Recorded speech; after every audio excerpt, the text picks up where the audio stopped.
Earn చేసుకొని వెళ్ళొచ్చు. Compare to India ఇక్కడ కాంపిటీషన్ తక్కువ కదా, కంపేర్ టు ఇక్కడ కాంపిటీషన్ తక్కువ, బిజినెస్ చేయడానికి కాంపిటీషన్ తక్కువ. మనం చేసినా కానీ మనకి ఎక్కువ మనీ వస్తాయి.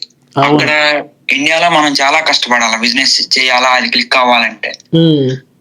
ఇక్కడ ఏంటంటే మనం అంత సేల్ చేయకపోయినా కానీ చేసిన సేల్ కే మనకి మనీ వస్తాయి మంచిగా బిజినెస్ పరంగా. అయితే జాబ్స్ అయితే కూడా ఉన్నాయి. అంటే నేను మాతో పాటే బర్గర్ కింగ్ లో మా ఫ్రెండ్ ఒక అతను ఉన్నాడు, అతను చేశాడు. అతనికి ఇండియాలో ఎక్స్పీరియన్స్ ఉంది, రియల్ టైం ప్రాజెక్ట్స్ కొన్ని చేశాడంట, ఐడియా ఉందంట. డైరెక్ట్ గా ఇక్కడికి వచ్చేసి చదువుకున్నాడు. చదువుకోగానే గ్రాడ్యుయేషన్ అవ్వక ముందే కంపెనీస్ అప్లై చేసి ఇంటర్వ్యూ ఇచ్చాడు. నేను అతను కనుక్కున్నాను, బట్ ఇలా ఏం అడిగారు ఇంటర్వ్యూ అంటే రియల్ టైం ప్రాజెక్ట్ అడిగారు, చెప్పాను. అతను ఇప్పుడు జాబ్ కూడా చేస్తున్నాడు. నేను జాబ్ కూడా ఉన్నాయనే చెప్తాను, లేవని కూడా చెప్పను. చేసుకోవచ్చు, ఇక్కడ బెస్టే అన్న. మరి వస్తే బెస్టే, బానే ఉంటది. నాకైతే నా ఒపీనియన్ అయితే ఓకే.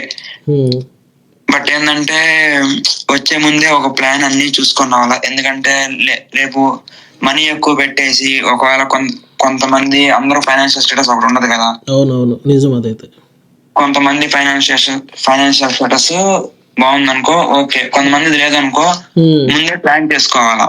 అంటే రేపు ఏదన్నా ఇబ్బంది పడతామేమో అలా నెగిటివ్ కూడా ఆలోచించుకొని వచ్చి సర్వైవ్ అవ్వి. అంటే ఎందుకంటే వేసా కూడా చేంజ్ అయినాయి కదా. అంటే ఇప్పుడు 50,000 pounds కన్నా శాలరీ ఎక్కువ వస్తే 5 years లేకపోతే 10 years అని. ఈ 10-year ప్లాన్ కూడా ముందే డిసైడ్ వస్తే ప్రాబ్లం లేకుండా వెళ్ళిపోతాము.